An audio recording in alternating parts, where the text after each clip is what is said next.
Google Gemini's latest free update is wild. What if the tool sitting on your phone right now just quietly became way smarter? Not next year, not coming soon. Right now, Google just dropped 5 updates to Gemini back to back, and most people scrolled right past them. That's a mistake. I'm the digital avatar of Julian Goldie, and I help people learn how to actually use AI tools instead of just hearing about them. Today, I'm walking you through 5 things Gemini just changed, what they actually do, and which ones are worth your time this week. Stick around because update number 2 is the one nobody's talking about, and it might be the biggest shift in how Gemini works. Let's start with the desktop side because this is the one you'll notice first if you're on a Mac. Gemini for Mac OS just got voice control built into the whole system, not just the chat window. You hold down the FN key from any app you're in and you can just talk to Gemini. It writes what you say directly into wherever your cursor is sitting, cleaning up your sentence as it goes so it doesn't sound like a messy voice memo. Here's a use case I could see running with this for the AI Profit Boardroom. I could highlight a batch of notes and clips scattered across my desktop, talk Gemini through what I want, and let it draft hooks and captions built to bring more people into the AI Profit Boardroom, all without opening 5 different apps to do it.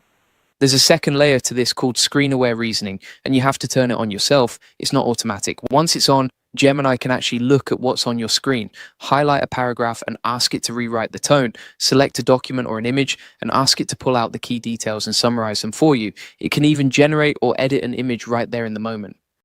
Google actually previewed this back in May at their big developer event, and this summer is when it actually landed on real machines.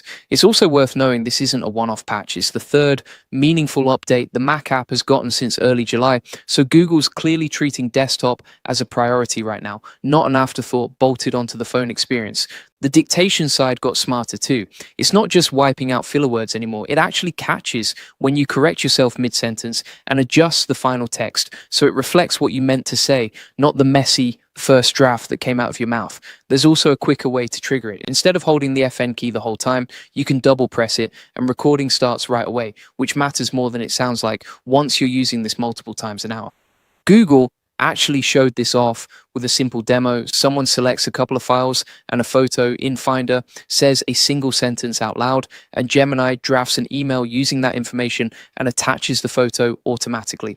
No typing, no formatting, no digging back through folders. That's the kind of small thing that quietly removes 10 steps you didn't even realize you were doing every day. And this whole desktop app is a genuinely free download for anyone on Mac OS 15 or later, with real functionality behind it, not a stripped down version.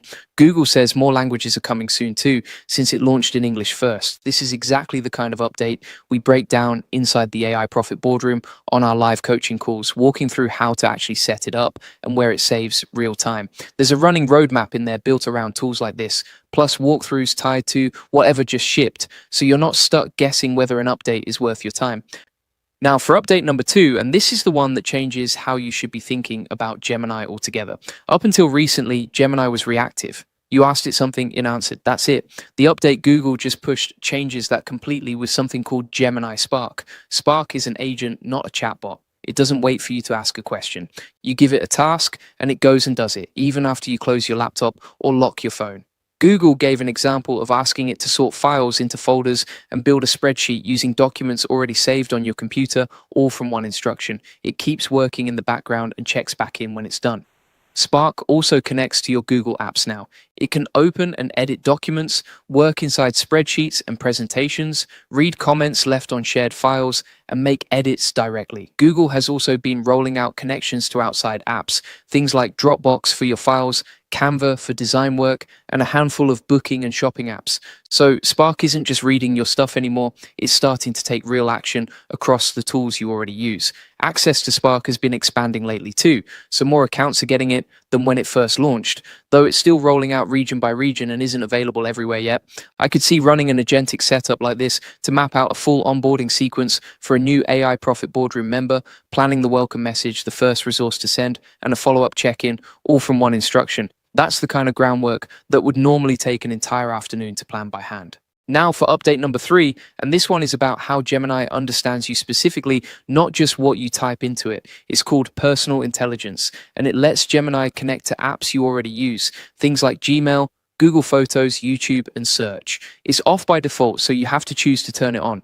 Once it's connected, Gemini can pull context from those apps to give you answers that actually fit your life instead of a generic response. So you're not explaining your whole situation from scratch every time. This pairs with something called Daily Brief, a short, personalized overview Gemini builds using that same connected context. It pulls from your calendar and your inbox and organizes your day into what needs attention right now and what to think about further out. Instead of opening 4 apps to figure out your day, you get one view. It's still in a limited rollout in the US right now, but it's clearly where Gemini is heading. Google built both of these with an opt-in first approach on purpose. Nothing connects unless you say so. You pick exactly which apps get linked, and you can disconnect any of them whenever you want. That matters because the whole point of personal intelligence is trust. If Gemini is going to know more about your life, you should be the one deciding how much it gets to see. Let's talk about mobile next. Since a lot of people only ever use Gemini on their phone, Gemini Live, the voice conversation mode, now blends directly into regular chat. Talk to it, then switch to typing mid-conversation without starting over. While you're talking, it can pull up things like maps or weather cards right inside the conversation, and if you show it something through your camera, it can generate images based on what it's seeing. Gemini also connects to more of your everyday apps now on mobile. Gemini also expanded into Android Auto, replacing the older Google Assistant experience in the car. You get an actual back and forth conversation instead of robotic commands, and it connects to your apps, so you can get through email, find a business nearby, or send a message without touching your phone.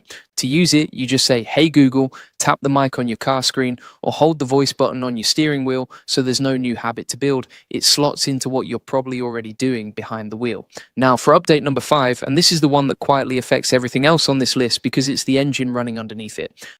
Google released Gemini 3.6 Flash, an upgrade to their fast everyday model. This one is rolling out to every Gemini app user globally, and you can access it right now by selecting 3.6 Flash from the model dropdown in the app. Flash models are built for speed, so it's meant for things like working through several documents quickly or building a working prototype in the Canvas tool without sitting there waiting on a slow response.